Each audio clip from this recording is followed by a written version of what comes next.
Start us off whenever you're ready. Okay, ready? I count down like Freddie Benson's. Okay, ready? 1, 2, 3.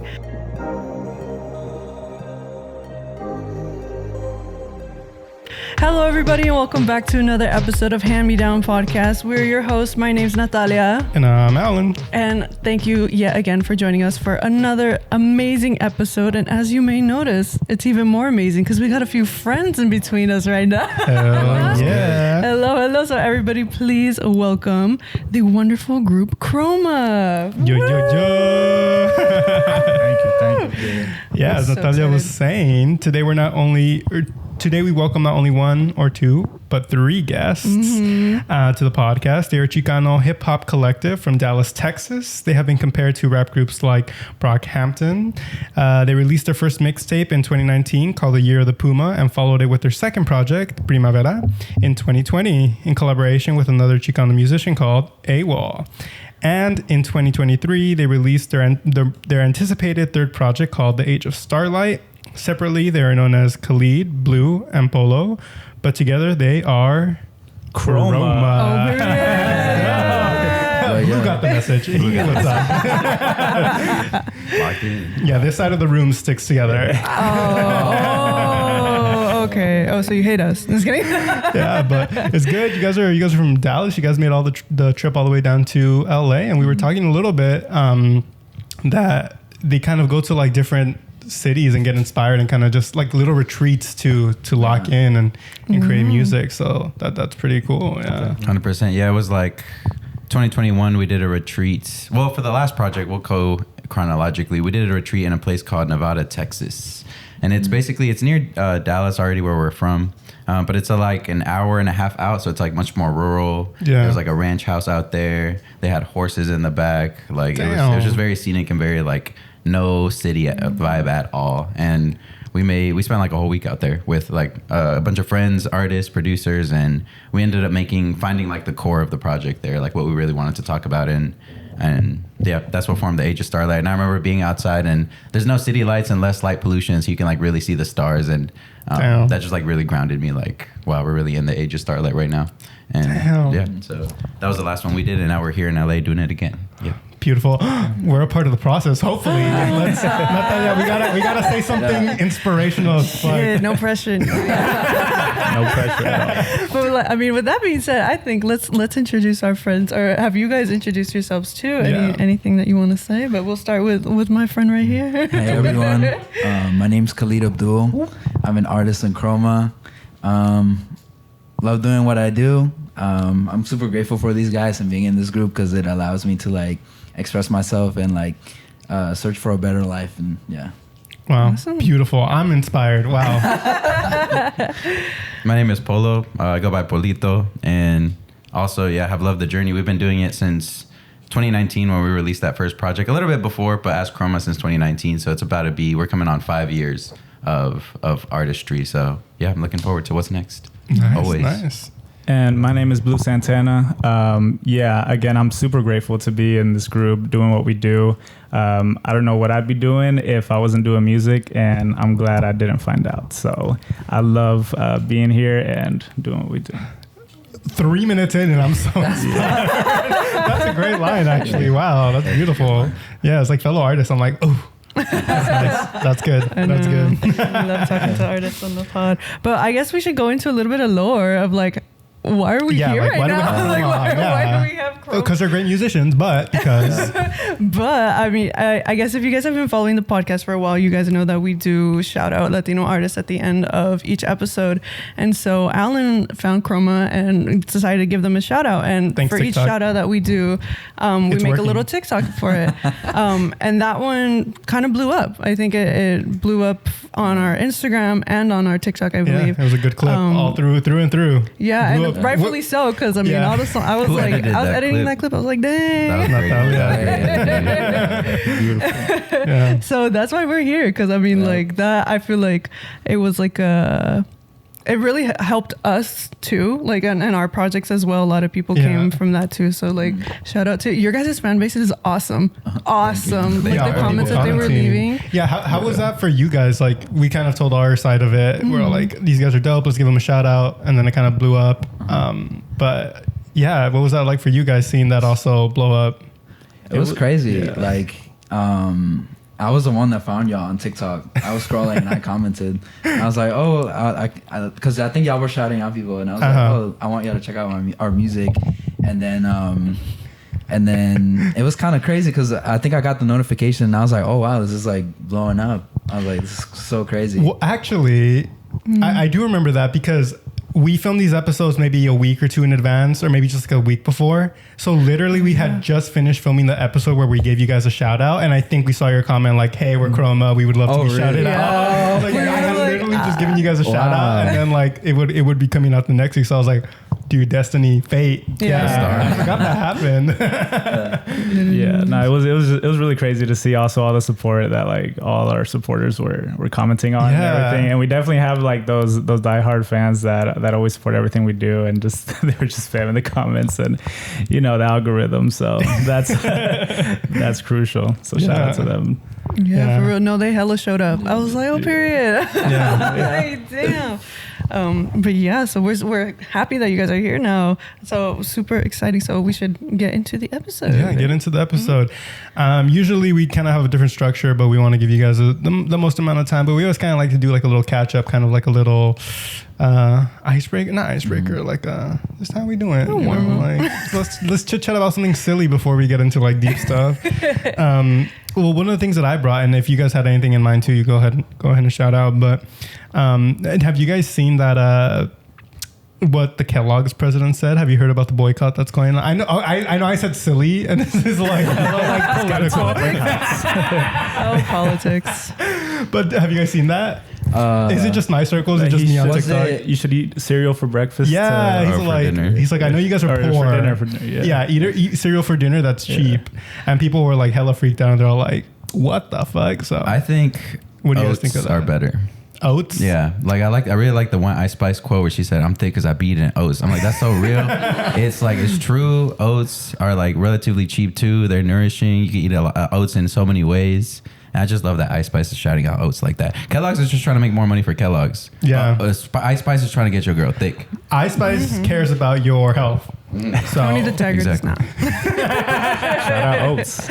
Shout out oats. I feel like I've never had oats. Really? Oh wow, you're missing out. Actually, low-key, I took this class in college once where like you had to like it was like a health class, and I had to like log everything that I ate throughout the day, and then it was like at the end it's like, okay, well, what do you need? Like, what nutrients are you missing?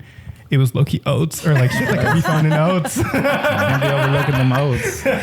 So Ice Spice, I heard you. I hear you. I see you. But anyways, that's what I had. Do you guys have anything? God. No. Okay. Well, I have another thing. A little bit better. Do you guys? I feel, and you guys can maybe put this to rest. I feel like there is an unspoken beef between Californian Mexicans and Texas Mexicans. Do you guys feel that beef or no? Where do you guys fall on that? I didn't know this beef existed. No. Where'd you hear about it? TikTok. I read an article on TikTok.com. Yeah. Whenever we're on TikTok too much, so whenever we say that we found something out on TikTok, we're like, yeah, we read an article on TikTok. Saw it in the news. Dang. I wish I knew more about. This is my maybe third, fourth overall day in LA, so I haven't really seen much. So I guess I'll see more of California Latinos as the week goes on, and we'll get back to you basically. Because I feel like in the comments or whatever of like certain videos, they're always beefing, and I've never seen that. Have you seen that? Do you know anyone who has beef with Texas? Honestly, Latinos? No. Really? Like, I feel like it's like anything in the like Latino community. I feel like it's always like, I'm more Latino than you. I'm more Mexican than you. So Well, it's good to know that you guys don't have any opinions about that. Yeah, because if not, the door. I noticed on my way over here, I saw like an absence of lifted Ford pickup trucks that I see in Texas. So that's Texas Latinos. I don't know if that's a good or bad thing for them, but yeah. Well, the thing is that California is so big. My girlfriend's from Coachella. I was actually just there this morning. And it's more rural, I guess. The amount of trucks, mamalonas, like with the fucking lifted up high that I saw over there, I was like, somewhere different. Mamalona. Yeah. You go to the Cowboy Stadium on any given Sunday, it's just mamalonas on the freaking Yeah. It just really depends where you are, I think, in California. Yeah, in the city, you see Cybertrucks. Have you guys seen a Cybertruck in the wild? Nah, not yet. I seen one over there in DFW, and they were like towing it. I don't know where it was going. They probably illegally parked it. They already fell back on the Musk pavement. fence. But I've seen two in the wild, and it was crazy. One was like in like this like little metered parking place, and I was like, bro, you're gonna buy look real. Yeah, they don't look real at all. They look rendered in and completely rendered too. Yeah. It's just But Dang. anything? How are we doing over here Good. on this side? On this side. Hella chilling. I I mean, I guess going on that question of like growing up in Texas, or how often have you guys visited this side or like the West Coast? I've only been on this side like 3 times ever, and it's only been to Los Angeles. Really? Have you guys noticed any like difference in slang specifically between That's like good. That's a good question. like California and like Texas? they don't say y'all over here as That's often. it. I say y'all all You the say y'all. time. You say y'all. But I feel like that's an internet thing, though. You know, like I was able It to get became more it. internet. Yeah. Howdy too. I say howdy, Howdy. but I haven't heard of howdy here. Interesting. We were talking to some Californians, and they told us that we don't have a Texan accent. I don't think you guys do. I don't know what it is. Which is something Howdy. I was surprised. Also, I mean, I feel like I very much fit the stereotype of like dumb California. Like California doesn't know fucking shit about shit, dude. But no, I was gonna say. Let me ask y'all a question. What if you had 10,000 pounds of Play-Doh, what would you do with it?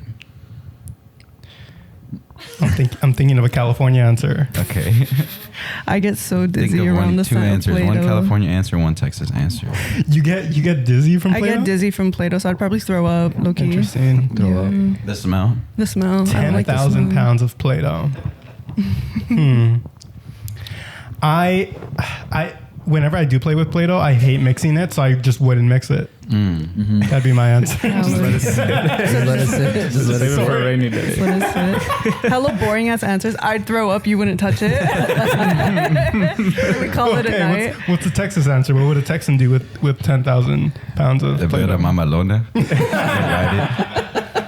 That's what they would do. Yeah, well, I would save it for a rainy day because apparently California's supposed to get like hella flooded one day. So Build a flow with it. yeah, build a boat. Yeah, but that's Noah's Ark. Noah's Ark. But yeah, I wonder. I feel like, well, hella like that slang is very Bay Area, but I started saying it a lot because Natalia and Milena are from the Bay Area. Do you guys hear hella a lot or no? Or is that like an internet thing too? I think it's an internet. I think it became an internet thing. Interesting. Too. Yeah, because we definitely say that too. Yeah, but it's good to know where it comes from. It's crazy. Like, you know, it can be regional, but now Its roots. I think TikTok is making slang much, well, the internet in general, but I think TikTok specifically has made slang like very universal across anybody who's like on the internet in America. Like, Yeah. I see that. I see you know, like instead of saying like, oh, that, you know, that guy has a big ass head, they say he has a big ass head. You know what I'm saying? The A with the H's. Yeah. Yeah. Well, there's actually been like studies about how like AAVE, African American Vernacular English, how that has spread a lot because of the internet and like how it's like in like part of popular culture or whatever. But anyways, enough of the small talk that got hella deep. We want to know a little bit more about you guys and how you guys met, because I think you guys go way back, right? way back. Are we correct in assuming that? Yes. So how'd you guys meet? What's that story like? Well, we go like so far back, like it starts in elementary school. Damn. Like I met Polo and playing tag. That's literally how I met him. And we all have lived on the same street called Haverwood. And I met him in that street. Our moms became friends. We became friends. Then we lost contact when he moved away for middle school. And then he moved in, Alex or Blue moved into that neighborhood. Oh, I thought into that house. I was like, crazy. That would be crazy. And yeah, we've been friends ever since. And then we reconnected after. And then, yeah, he started doing poetry and rapping. And I was doing videos at the time. And then we were really inspired by Brockhampton in the beginning, like 2017. Yeah. And we were like, let's make a group. And yeah, it kind of started, from the way back. And then became a whole thing. Nice. Cool. How did you guys reconnect again? Did I miss that? We reconnected because he had a clothing brand in high school. And I was like, kind of looking at that, I was like, damn, that's super cool. But we really reconnected because we were at prom and we reconnected at the chocolate fountain. Dipping strawberries into the chocolate. We were real eaters. We were, to this day, we still munching real it up. eaters. We were like, oh, how you been? Yeah, we caught up there. Cool. Yeah. Damn. That's like meant to be, because sometimes when a friend moves away, you just like never see them again. Me thinking of my past friends, I'm like, starts to cry. But damn, that's a good story. How was it like from your side of the?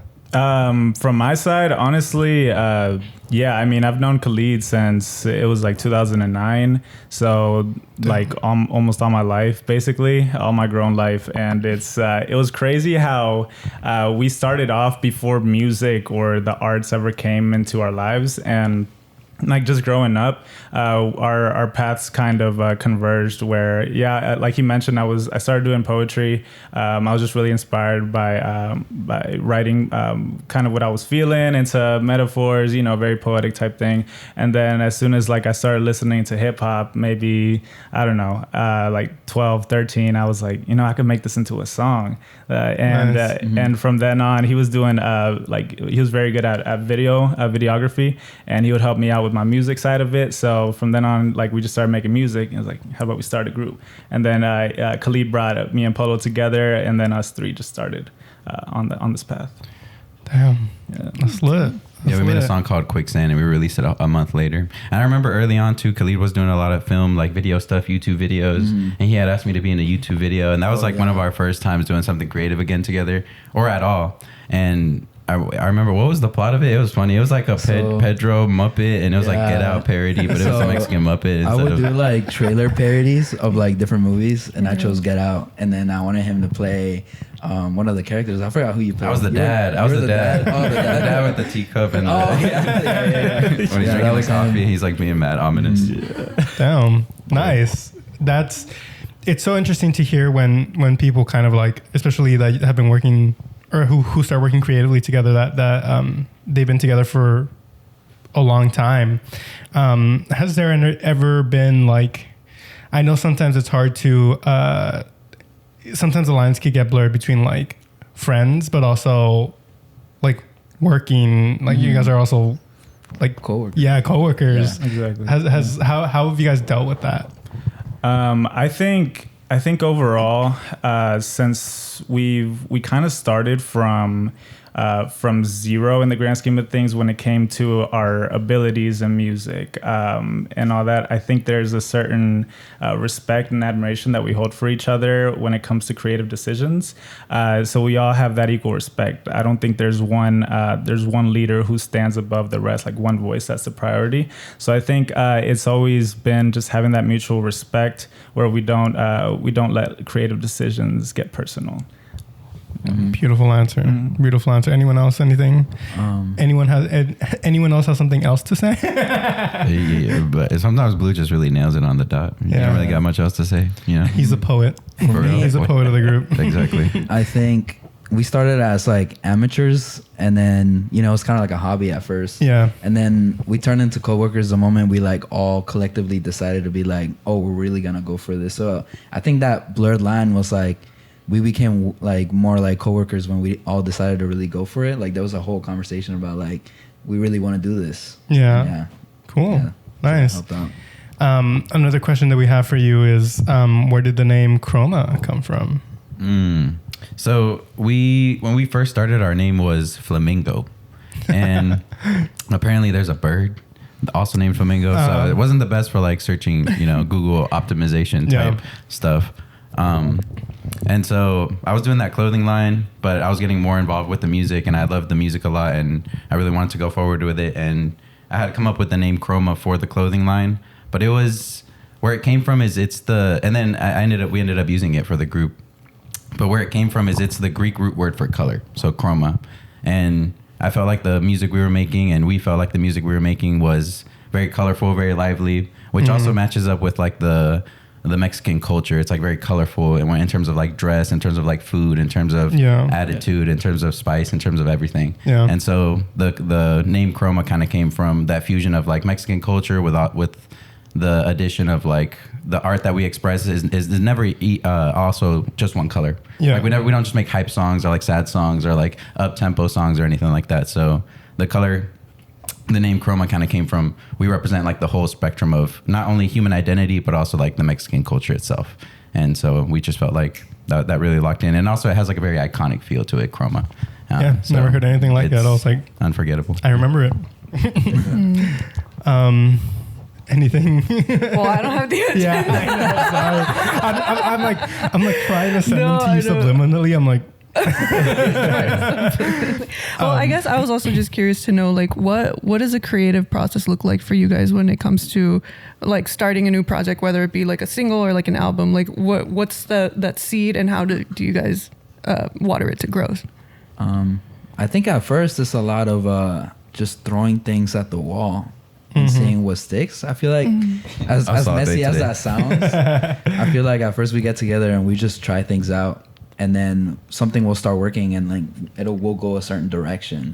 That's what I think how it starts off. I think the great thing about us and why I really admire CHROMA is that we all kind of have like a similar taste in music and just in how we make our songs, but we also have those little outliers that like I'll listen to more stuff that maybe they don't, and with them too. So I think we bring a lot of that like left field stuff, like just a little bit into our music, and that's what makes it stand out. That's why we have such a variety of different songs, because there's songs that Polo really shines on, types of songs that Polo really shines on, or Khalid or me. And I think once we just hone in on that, it just makes for a really colorful and just vast project. So nice. Yeah.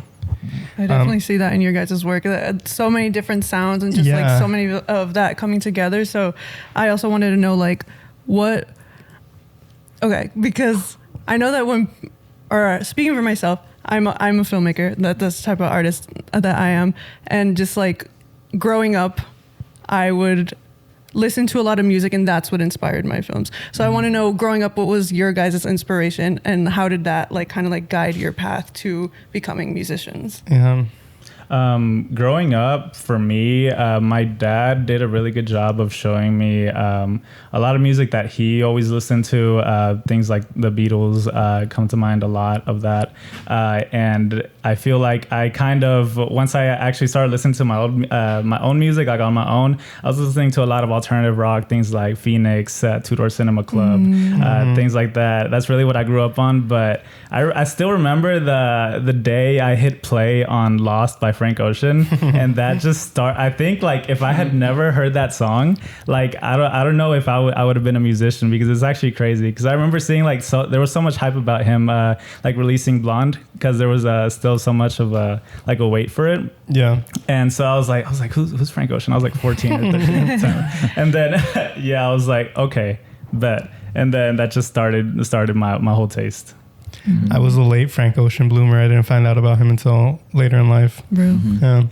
But yeah, that's good to hear, because I definitely do hear those different kind of like alternative rock kind of sounds, kind of like sometimes almost like psychedelic, kind of like those sounds, that's especially with really love, Starlight. Yeah. But and you too, I would love to know your guys' growing up I listened to a lot of Gorillaz and the Black Keys, and so those, or the Black Keys and the Black Eyed Peas. I think both of those. The Black Keys was more like, I really liked their songwriting. But I think the Black Eyed Peas and Gorillaz specifically had a big influence on the kind of music we make now, because it's two groups where like they're genreless, right? And so they incorporate like all types of genres into what they do, and that's like very similar to what we do. And they're both groups too, so it's like the idea of how to build a song structure with like 3 to 4 people on it, you know.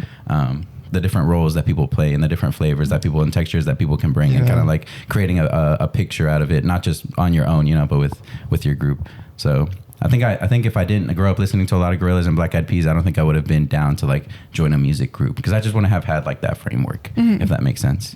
And growing up, I also watched a lot of Adventure Time, and that was like my favorite show. Like I've learned more from Adventure Time than I have from the Bible, and I grew up Catholic and going to like Catholic school. My grandma's not going like that one, but we'll block her. Yeah, don't do that. Abuelita, I've written many positive bars about her for that. But yeah, and Adventure Time is just like, it's just about life, and it's just about having a good time, and I love all the characters and what they all mean, and Be Something More, that song. Even the name, and there's like a little sample of BMO and what the point of BMO is. And BMO, his name is BMO stands for be more, right? So that's his whole purpose, is to be more than a robot, be something that brings life and happiness around. So that's also like very imbued in our message. So I think Adventure Time was a big influence because of that. Yeah. No, I love that. Beautiful. Really yeah. Adventure Time's one of those shows where it's like very silly, and then all of a sudden it's like, whoa, what the? Very meaningful. Like, we're existential and shit. What about you, Khalid? For me, I would say my creativity stems from a couple different places. But the biggest two is like, the first one is film. Like growing up, I would watch like a bunch of film. My parents like had a bunch of like VHS tapes, and I just fell in love with like being creative that way. Just like being exposed to like, you know, Disney movies and stuff like that. Yeah. And then I would listen to a lot of radio, because I didn't have a phone for the longest time. So I would go to sleep listening to music. So I was like super exposed to like pop music. And like the first rap verse I ever heard was like Kanye West on that Katy Perry song. And I was like, wait, rap is crazy. Like I hadn't been exposed to it, because my parents are, you know, Latino. Yeah. They would play like Spanish rock songs from like the 90s. So I was listening to that. And then film. So I aspire to bring a lot of like otherworldliness to the music, like creating a whole world with everything that we do. So yeah, that's pretty much nice. Cool. Yeah, I feel like that's a common experience where you only listen to your parents' music until like a certain age, and then you kind of like, let me change the radio in the car or whatever. Do you guys ever find going back to the music that your parents used to listen to? Like after that era of exploration, you kind of go back and you're like, oh, nostalgia. Yeah, definitely. There was a lot of songs that I would grow up listening to the radio, because my mom would always have like the same station on. And then like maybe there was like one or two that I liked, but the rest it just, you know, I didn't really care for, because I was so young. But sometimes they'll randomly come up and I'll be like, okay, she was kind of cooking. And does that, do you think that music like ever is does it ever come out in the music that you guys make, like maybe subconsciously, like just all the stuff that you heard as a child? Yeah, definitely for me, I like the whole Spanish. My mom listened to a lot of Spanish rock, Caifanes, Los Enanitos Verdes, Café Tacuba for sure. And I think just over the past year and a half, 2 years for me, I've definitely tried to branch out and build my singing a little more. And those are definitely artists that I look up to do that in both Spanish and English. Nice.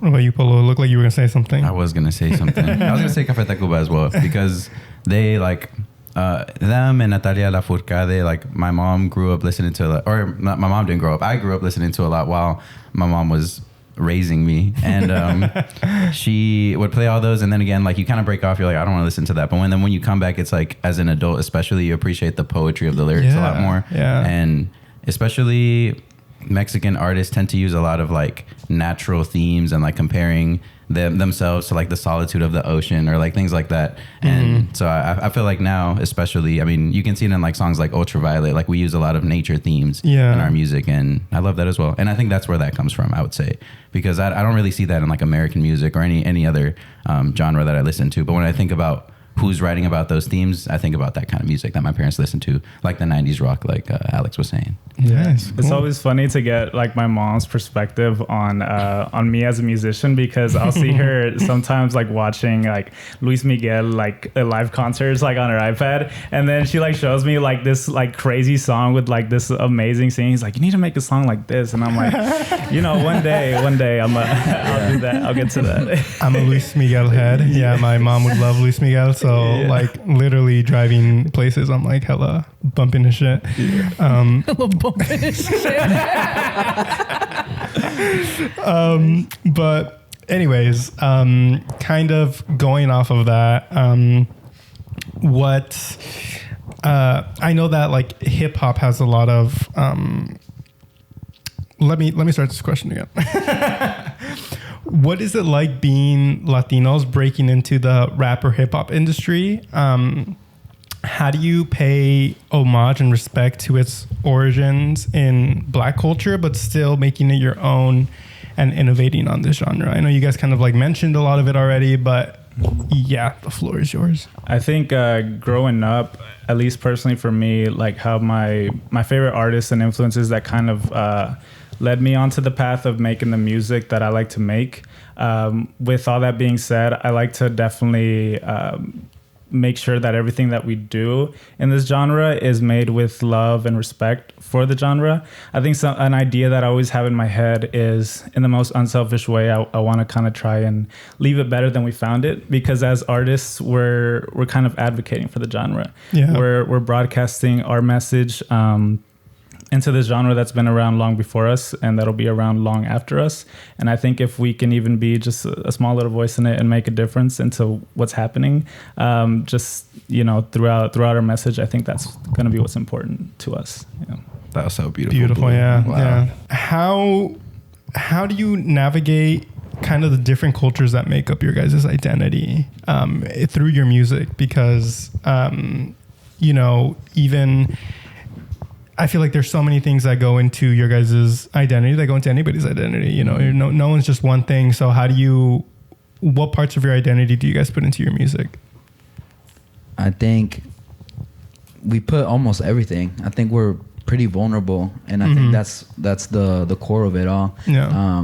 We bring in like our Mexican culture, as well as like being raised in America, being raised in the US. Yeah. Like it's just a clash of these two cultures, and I think just being vulnerable and just talking about our truth just like really shows and brings those two identities into the music. Mm-hmm. But yeah. Yeah. That kind of brings me into a question that I feel like right now, do you guys think it's easier to break into the industry right now, into the music industry as Latinos, or as Latinos doing rap or hip hop specifically? Do you think it's easier to break into it now, or are you guys still waiting for like a moment where because like right now reggaeton is in, música regional is in, and I know you guys, although you guys are like not, you guys are genreless. Do you guys still find space to kind of like maybe break into that industry right now?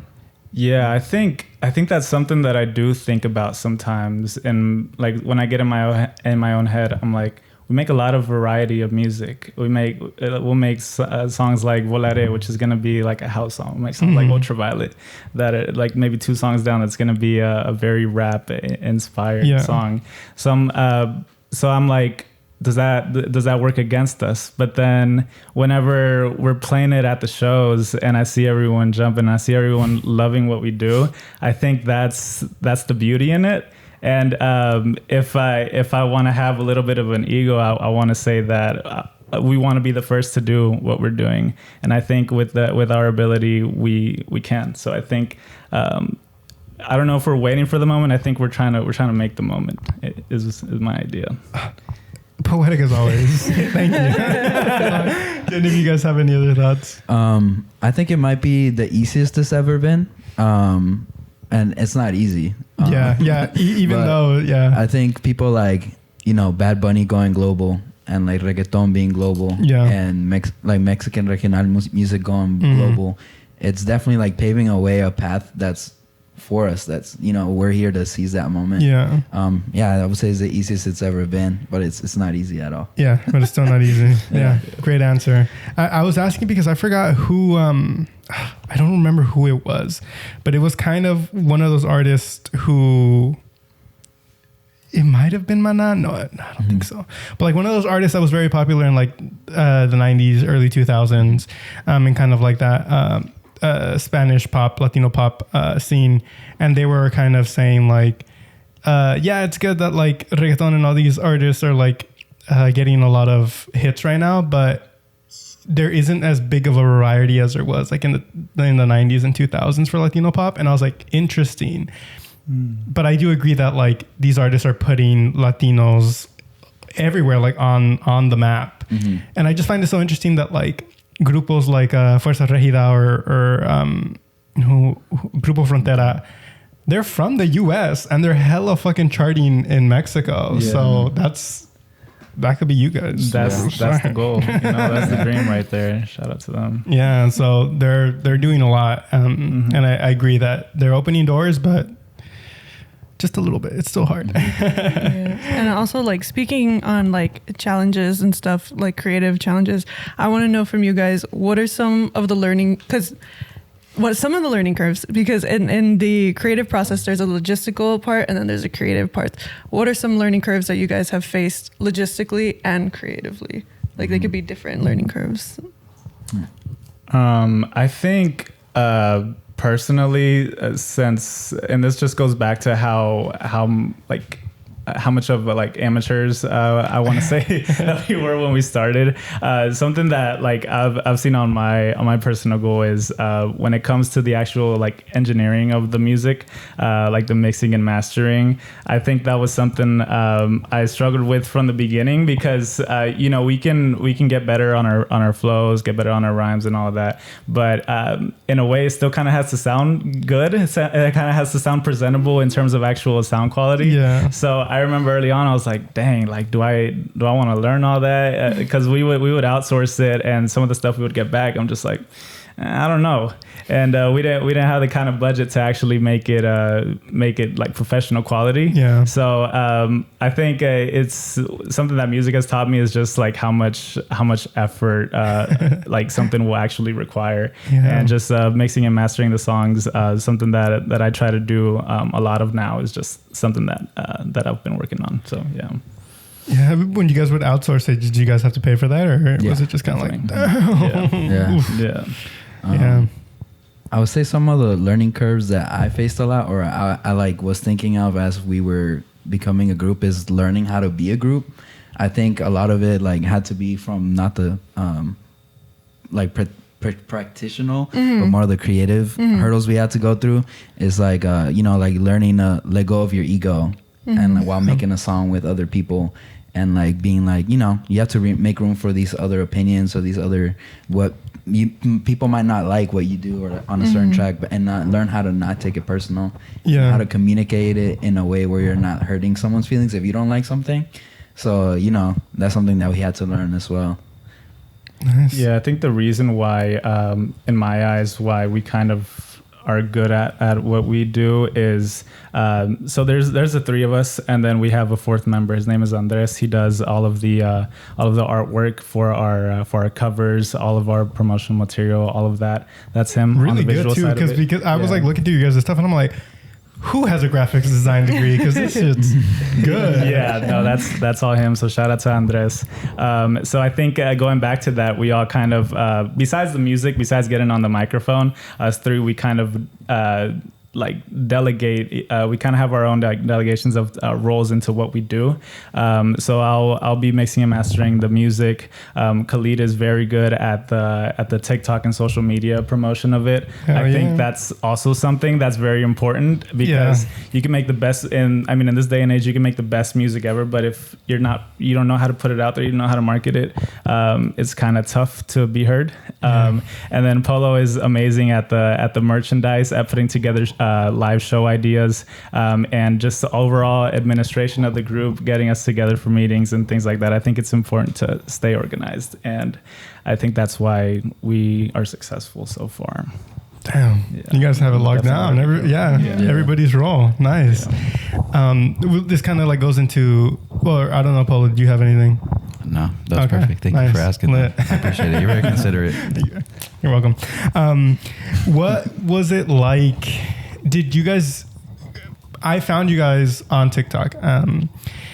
Did you guys ever have a point where like something started to blow up and like all of a sudden you guys were like 0 to 100, or did it kind of just gradually come up? And like, what were your guys' reaction to gaining some traction, gaining some following?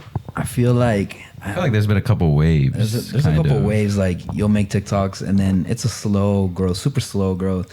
And then we've had a couple where they like spike up over 150K. And then I'll start to freak out. I'm like, okay, like we're getting so much traction. Like, what am I supposed to do right now? And like, definitely the second time it happened, I was way more prepared. Like, oh, this is what I need to do. I see. Yeah. So, I would say it's more gradual, and we have spikes that help us out. But yeah, it's super gradual. One of those spikes was when y'all made the video for us.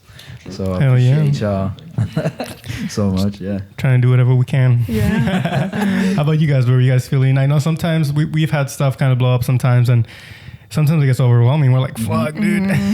Yeah, it's definitely crazy. It just goes just going back to shouting out our supporters. There's a point where we'll post something and I have to like mute the Instagram notifications on our account. Like all over y'all, but when I get a buzz, I'm like, damn, shout out to them, but keeps buzzing. Yeah. When I go back and read the comments, I'm just like, wow, it's just beautiful, the love they've shown us. But when things like that blow up, I mean, we've had a few songs that we've kind of got a taste of that.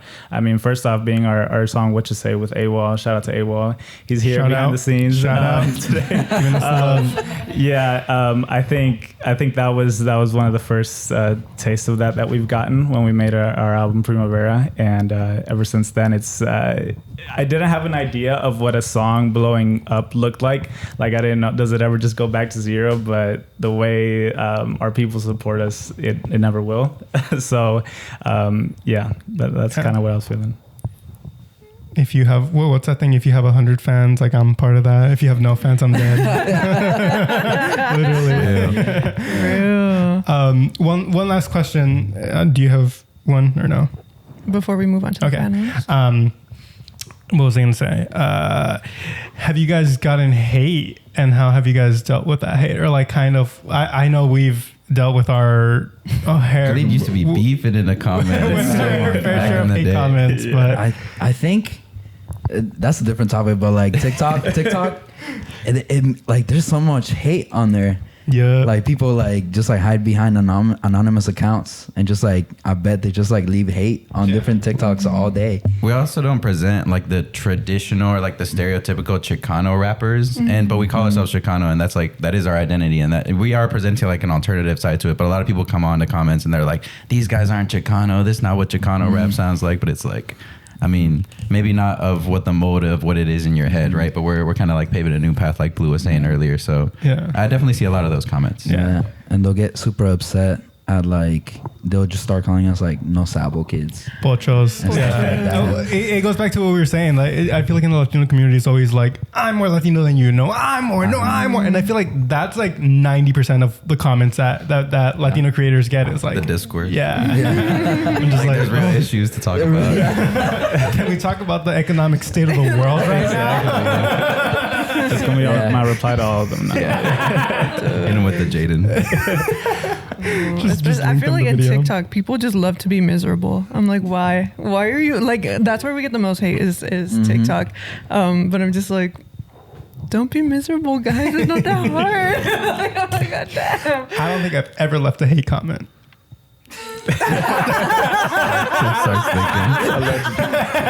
Allegedly.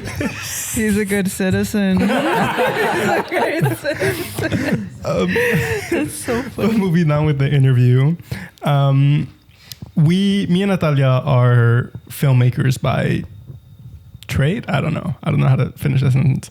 We're filmmakers, so we're very familiar with the process of making a film, like from the idea up until we put it out somewhere. However, are not very familiar with the process of making an album or making a song. So we were just very curious to hear how that process plays out. Maybe we can do an album first. Like, do you guys have like an initial idea of what you guys want to talk about on this album, or like you guys just like throw everything at the wall and whatever sticks? We're like, okay, well, this can be the theme, or because I mean, sometimes like screenwriting is kind of like that. Sometimes I don't think about the theme, and then I kind of just write something, and then I'm like, oh, well, this can be the theme, or blah blah blah blah. So I'm interested in your guys' process. I feel like usually the theme develops as we're making the project, right? Yeah, definitely. And then things become clear, like it's kind of like a puzzle, and then things start to become more and more like in their place. Like, oh, we find the album, or we find the album name for some reason, and then another one could be like, oh, we found the album, like visual theme. And another day we could be like, oh, we found the album, what idea we want for the album cover. Like I remember for The Age of Starlight, the previous one, we were already working on the project. It was unnamed. We didn't know what it was going to be called, but we were working on it, and we were at my parents' house, and we were just on TV, like playing random stuff. And I think we were taking a break, and we played this video that was like the history or the entire lifetime of the universe, from like the Big Bang to like the heat death of the universe. And it was like all the stages and naming them and all this.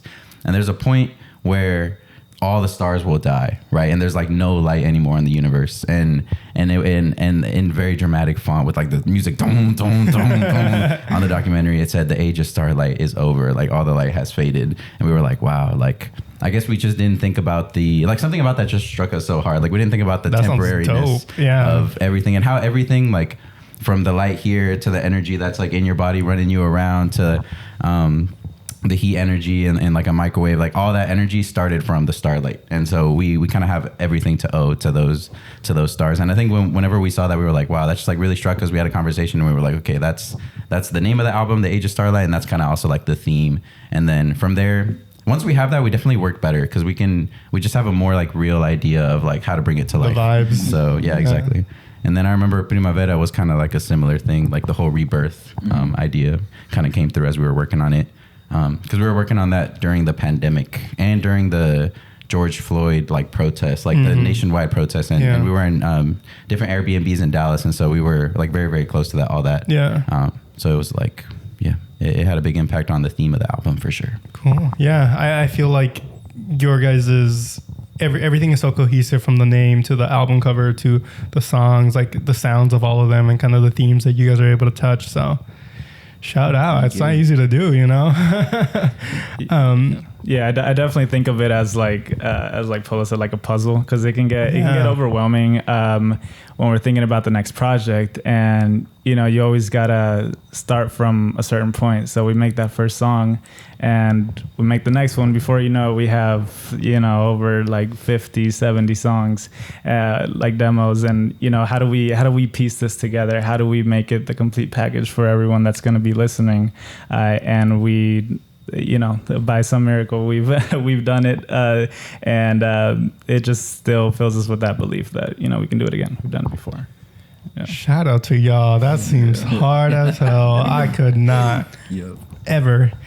But you guys kind of touched upon the Black Lives Matter movement and like being around that a lot. I know that you guys cover a wide variety of like themes and ideas and kind of things that you guys want to like preach about and kind of like talk about. Are there any themes or ideas that you have not covered, or that you don't think you've covered enough that you maybe want to explore in the future? Messages. I definitely want to. I just feel like something I've been writing about lately is a lot more of my heritage. I mean, just going back to it, over the past few albums and songs, I had different life situations going on where that was filling my head. And I feel like going into this one, I want to kind of, start with a blank slate, and talk more about my heritage, just the privilege that I have for what my parents did coming to this country. And I like to see a lot of parallels where they were in a new place. They were facing these challenges. I remember in our Airbnb today, we have this like really good view where we can see like a lot of the city just because we're on an elevated place, and I'm just like, dang, like we're in a new place right now. Just I haven't seen much of LA, and seeing like LA, just being in this new place, it's inspiring. And you know, I like to kind of see those parallels and just be grateful for my parents. Yeah. Damn. Beautiful. Again, that was like the fifth time I've said that. We're gonna start tallying. What about any of you guys, Khalid or Polo? I agree with the heritage comment that Blue said. Like, I definitely want to explore more of like my culture directly in the song, because I've always just kind of let it flow through me as like part of the lyrics, but I've never been super intentional about, okay, this is a theme, I want to explore it very specifically. So that would be something I would look forward to for sure. I remember even on for me on our first mixtape, The Year of the Puma, I don't think I had any verses or parts in Spanish, because that was something I was insecure about. Like actually, I didn't think I could express myself in that way. But I remember my mom told me, like, why don't you like sing in Spanish? Why don't you try rapping in Spanish? And then like I feel like the first song that I kind of did that was Volare, and I just fell in love with doing that. So yeah, just going back to that, I think I want to keep that momentum going. That's such a sweet story, because I think maybe I'll go into this question a little bit before. It was from one of your fans, like, why did you guys decide to implement Spanish, or like how do you guys know where you guys want to implement the Spanish? I think for me at least, I started making music in English, and then I just tried it out, and now it like developed to a point where it's mostly based on feel. Like we'll start out on a song, and it usually starts with the instrumental, the beat, and then I'll like feel it out, and I'll be like, oh, what can I do? Which language do I pick? Like, what can I deliver? What I want to accomplish? Yeah. And they have different spectrums. Like, I feel like Spanish is a lot more romantic and a lot more like, I can be a lot more poetic. At least myself, because I'm like I'm an English second language person. So I feel like I can express myself better in Spanish sometimes. Nice. So it's just like based on feel, at least for me, at least. I can accomplish different things in each language, and it's just like, or I'll try out one sometimes. I'm like, I don't really like this, and I'll try out the other one, and I'm like, okay, this is it. Cool. Yeah. Any of y'all? Where we implement the Spanish, I think with that, it definitely flows naturally. I never want to make it a point where, going back to how we said that there's the whole like reggaeton, Spanish sounding songs. I never want us to make a song just for it to be popular. So I think whenever we do implement our Spanish, it's more of just like a tool of our expressing ourselves, just like with anything else that we do. I think it comes natural to me where a lot of the times I'll write in both, kind of like Spanglish, like parts of my verses are Spanish, parts of them are English. Mm-hmm. I think that just kind of shows my personality in it. And but sometimes things just sound better in Spanish. They sound more romantic, and that's what I've come to learn. And it, just as my experience goes on, that's kind of something I'll just definitely be implementing.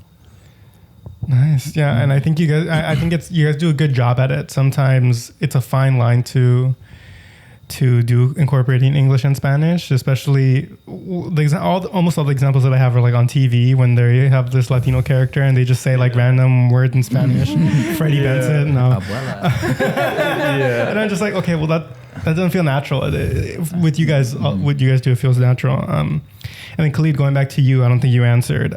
Is there any topics that you might want to explore in the future? I think like what we were saying, like I feel like each album is kind of like a little photograph of the point you are in your life. Nice. And I think this time I want to be a little bit more vulnerable about myself and explore who I am more. And I think I turned 26 recently. Mm-hmm. And I know I'm still young, but I feel like I'm really feeling what aging is recently. Like I've been having stomach problems and stuff like that, and gray hair, and it's just like I just want to explore and like show more of who I am on this album, and just explore and learn more about myself. Yeah, because Natal, you were talking about being vulnerable with music. I forgot what episode. Oh yeah, we went to a concert and. what the group's most popular song is a love song, and they didn't play it, and it was going towards the end of the concert, and everybody kept saying like, play that song, and the artist was like, no, like, they were like, I'm not down, because the most recent album that they released was a breakup album, so we were like, oh shit. But then they like left the stage and they came back and sang it, and I was like, damn, they have to be hella vulnerable. And like for the fans were just like, play the song, and he kept saying like, no, like I don't want to, and I felt so bad. But and how do you guys feel about being vulnerable? I mean, like poetry is like like poetry, which is goes hand in hand with like songwriting. It's very vulnerable sometimes, like letting people see these other sides of you, and like also whoever you're singing about, or like having them hear songs. I think I wanna highlight a song called "Say Anything" on our recent project, and anyone who's ever like just highlighted that song to me and told me how much they love it means a lot to me. Just because we play it at some of our shows, and on that one I'm just like singing about heartbreak. For most of the song, it's me just doing that. And for most of our timeline as a group, we have these hype songs. We always are in a group, and so I don't have any experience like performing alone. But when I'm up there and singing that, it just feels very vulnerable, and I'm scared as hell. So if you've ever been to any of our shows, just know that. But it's always great seeing the reception, and it makes me feel okay with being vulnerable in music. So True. There's definitely a lot of feedback you get when you are vulnerable and people relate to it. That's when you feel validated. That's when people can connect the most. 100%. And there's a song I made recently with my roommate Eshrek called "Cut Open," and it kind of Eshrek, Shrek, my roommate Shrek up in the swamp, and he was recording me with a piece of moss. And the song was called "Cut Open" because it was about sort of like the process of being an artist and making a piece of art, where it's like it feels like you're cutting yourself open and you're placing a piece of yourself in the art, and then people are dissecting it and seeing it and taking it apart, and it's kind of like a bloody, messy process like in Jesus. a way, but like Jesus Christ himself. I'm comparing myself to Jesus, and so that. To me, that's what being vulnerable is. It feels like being cut open. But then, kind of like Blue said, whenever people relate to it, when they can be attached to that vulnerability, it can make you feel okay to do it even more. And then I think that's when you become more and more comfortable in your art, and you can reach even more further depths. I would love to hear that song, because like I think it's a great way to put it. Like literally cutting yourself open and having everybody see stuff that not a lot of people see. So there you go. Yeah. True.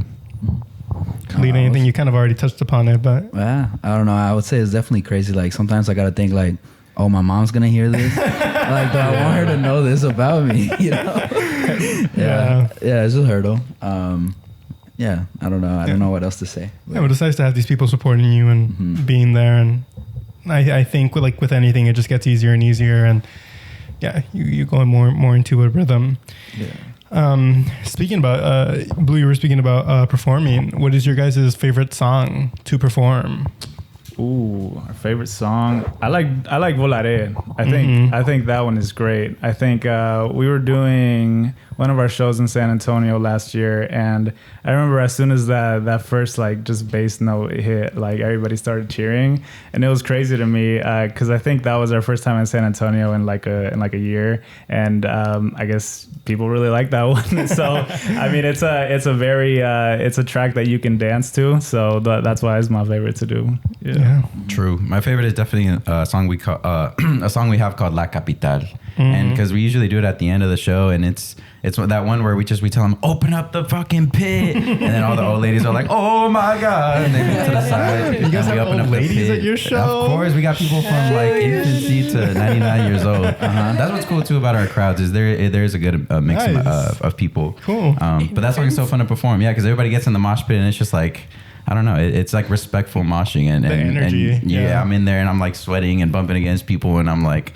I think I sing that hook 4 times in that song or 3 times, I don't know. But by the last one, like my voice is so raspy. It's the end of the show, and it's such a raw moment, and I love it. It's always awesome. Or it's not the last song, but it's usually the second to last song that we do. Yeah. Cool. For me, my favorite song is a song called Ultraviolet. Super rappy, super rap inspired. Yeah. But the reason I really like performing it is because I'm able to showcase like my rapping ability, and it just like makes me feel good whenever I spit the verse that I put on that song. Yeah. So it just makes me feel good whenever I rap. So Nice. That's my favorite one. Real. Beautiful. Nice. 3 different ones. Good. You guys are getting your licks in. Hi guys, we're just going to take a real quick break from the episode to do a little bit of housekeeping. If you guys are listening on an audio platform, go ahead and give us a review and a rating. We would appreciate that very much. If you are watching on YouTube, go ahead and give us a like, comment, and subscribe. It helps us a lot with the algorithm. And if you don't do any of that, you can follow us on social media at Hand Me Down Pod. We post the best clips on there. So if you miss an episode, don't sweat it. You can catch the best clips on our social media. Again, that is at Hand Me Down Pod. And we also have a Discord. Join in there where no one has been wanting to play Fortnite with us. So please join the Discord. With that, we are going back into the episode. We are back. We're back. I'll go ahead and put like a commercial break in there or something, our housekeeping. Let's go into the fan questions. Your lovely flans. Your lovely My flans. The chromies. There's a 80s pop group, Latino pop group, in Spanish. And my mom like is a big fan, and they call themselves the Flans. Yeah. I don't remember what group it is, but anyone fact check me. Anyways, your guys' beautiful fans gave us questions for you guys. So we'll go ahead and do these a little bit of like kind of rapid fire. Don't rush. But first one is, do you guys have any goals for 2024? Ooh. Any goals for 2024? I think we have a lot of ambitions this year. We want to put out a project with AWOL. We want to put out a shout out. We'll put a picture of him if you guys are watching. Or you know what? He'll come at the end. Sneak peek. Stay all the way until the end. Cameo. Yeah, we want to put out that project with AWOL. We want to drop some more singles before our upcoming shows in Long Beach and in Dallas on April 20th. So, wow, shout out! Say that again. Yeah, say it again. Long Beach, April 26th at the Edison, and Dallas, April 20th at Ruins with Ariel and AWOL.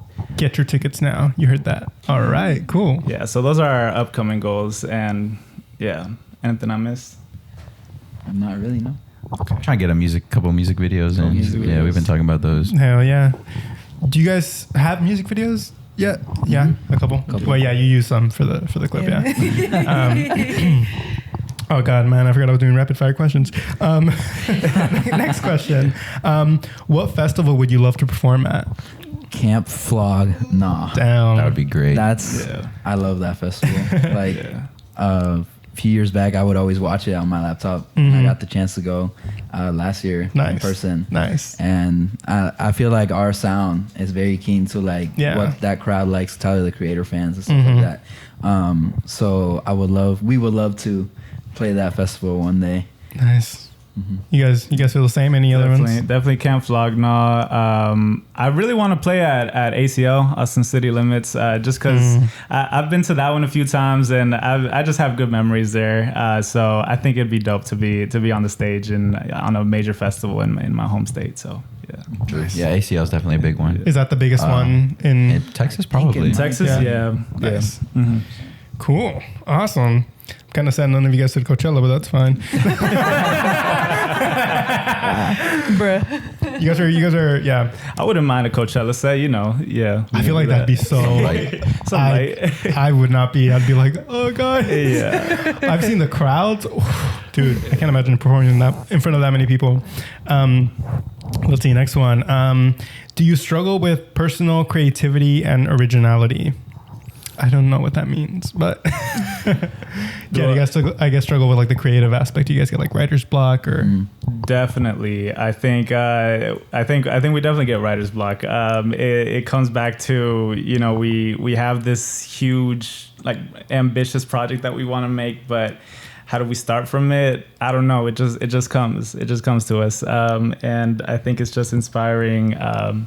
that we remember the reason why we do it for us and for everyone that supports us, but that those writer's blocks do come and somehow we overcome it. So True. I think what's important about art and having a writer's block or like a creative block is to just like keep working through it, you know, try to make creativity a habit to where it's like you're creating all the time. So yeah, you'll have highs, you'll have lows, but yeah, at least you have both. You know what I mean? If you just have a low and then you just stop writing or creating or filming or whatever it is that you do, painting, then you're just going to get deeper into that writer's block. So definitely working through it is a big thing.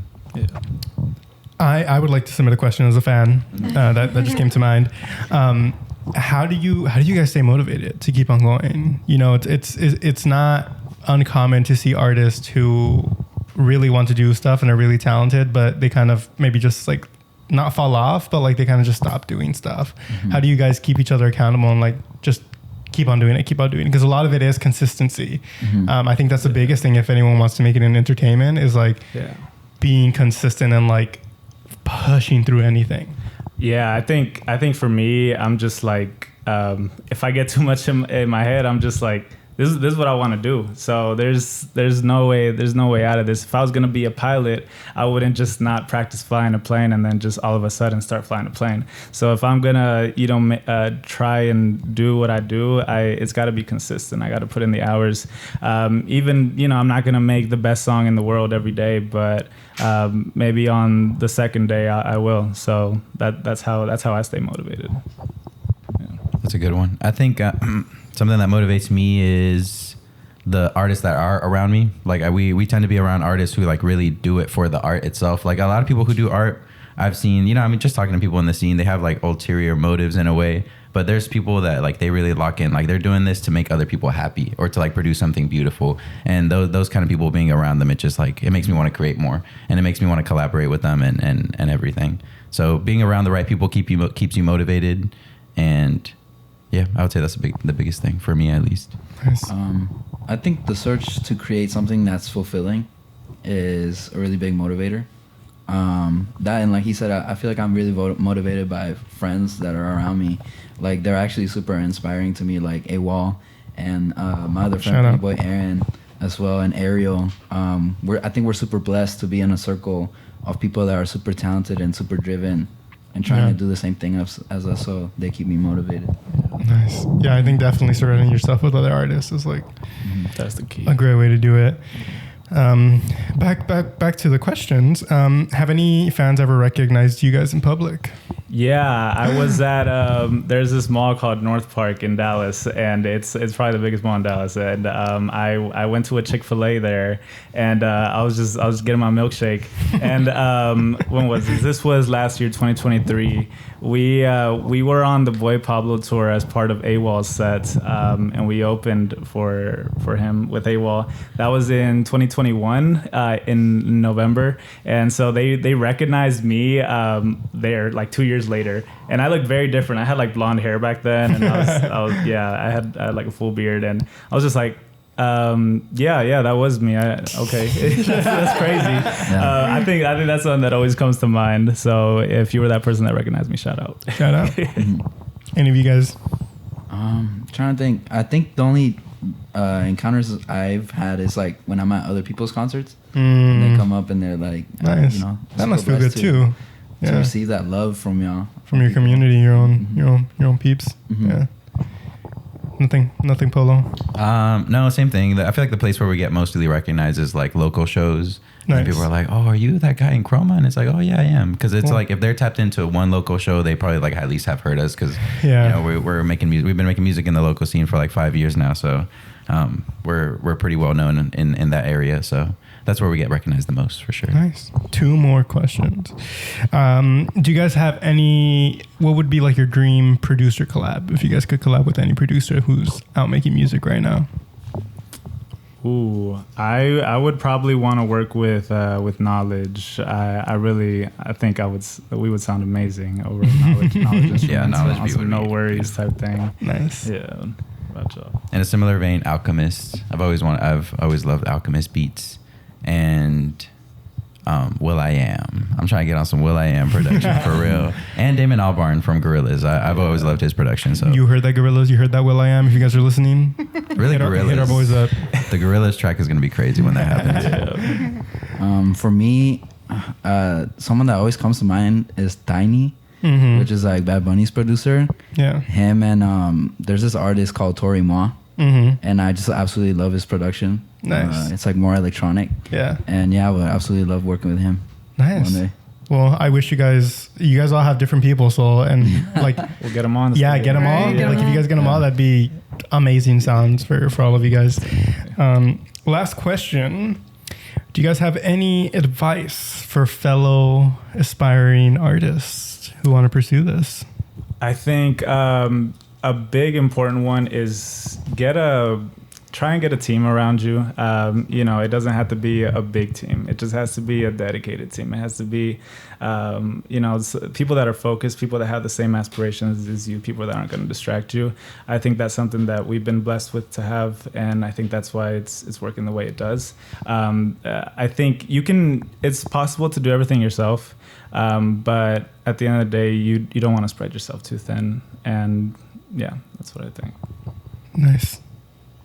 It's a good one. For me, it's never give up and never commit suicide. And also, don't make assumptions and always do your best. Real. And be impeccable with your word.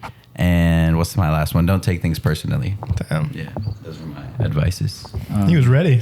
Yeah, I was thinking about it. For me, it's I lost my train of thought. One sec, sorry. No worries. My bad. I feel like in the art, there's a lot of highs and lows. Like you'll be blowing up 1 second, and then you'll lose like a lot of fans the next, or like people won't keep up. So I think the main motivator, or a tip that I found out, I think it was from Tiso Touchdown. I don't remember where I got it from, but that it touched me a lot. It's like find like what's your goal, like what's your motivation, like what makes you want to do this day in and day out. Yeah. Like what message do you want to bring to the world, or like that, like finding that will push you through anything, any hurdles that come at you. Yeah. Nice. Yeah. Awesome. And with that, we are nearing the end of the episode. Here at Hand Me Down Podcast, what do we do, Natalia, when it's towards the end of the episode? At the end of each of our episodes, we'd like to give a shout out to a Latino artist. So we always ask that our guests bring one. So are you guys ready to give someone a shout out? A collective one. Sorry, I forgot to mention that. You guys all have to agree. Wait, really? Yeah. We can't do 3? Because then it's hard to do the clip. Oh, you're right. My bad. We got to do 3 clips. Wait, we got a huddle. I watched a lot of y'all, so I feel like I kind of got it. Hold on, you guys can huddle. We'll turn off the mics. All right. Okay. Just kidding. Our Latino artist of the week is an artist named AWOL. He's a alt hip hop and indie artist. In 2019, he blew up globally on TikTok over this song called Loverboy. Ever since then, he's been dropping a lot of hip hop and branching out and developing his sound. But yeah, that's our artist of the week, AWOL. And he's here as well. Hell yeah, let's get him on the mic. Get in here. Get in here, don't be shy. And he's right over here. Here, you can use my mic. What do you want to say? Or you want? Okay. He's here. First of all, shout out. thank you for that. I was not expecting that, bruh. That really touched me. I'm super grateful for you guys. Doing this podcast with CHROMA. These guys are like my brothers, so seeing their success and how much they've grown, because I believed in them from like the very, very beginning. When I met them, I saw the potential, and I was like, I know these guys, if they keep pushing, they're gonna be huge one day. And just seeing that like slowly start to happen right before my eyes, it just makes me so happy. So thank y'all. Yeah. Thank you, bro.